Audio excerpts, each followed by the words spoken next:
ভিডিওটার তাক্কা নামেরে সম্পূর্ণ দেখে যাও। আপনারা কি মনে করে আইলেন? এবার রাষ্ট্রীয় আচার হিসাবে এটা আমার দায়িত্ব, বিরোধী দলীয় নেতা হিসেবে এখানে আসতে হবে আমার সঙ্গীদেরকে নিয়ে, তাই আমি এসেছি।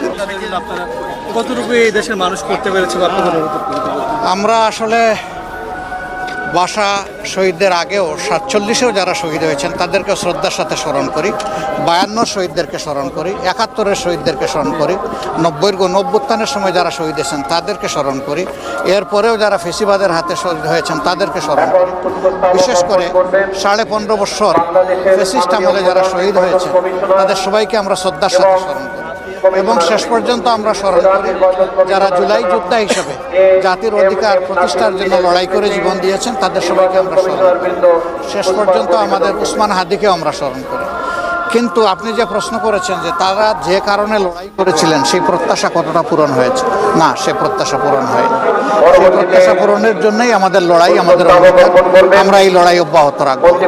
জাতির মুক্তি না আসা পর্যন্ত ফেসিবাদ মুক্ত, দুর্নীতি মুক্ত, সন্ত্রাস মুক্ত, চাঁদাবাজ মুক্ত দেশ গঠন না হওয়া পর্যন্ত একটা মানবিক দেশ গঠনের জন্য আমাদের লড়াই অব্যাহত থাকবে এবং কোনো অপকর্মের সাথে আমরা আপোষ করব না। আমরা সেই ক্ষেত্রে সাংবাদিক বন্ধুদের সহ সারা দেশবাসীর সাথে থাকবো এবং দেশবাসীকে আমাদের সাথে থাকার জন্য আমরা আহ্বান জানাবো।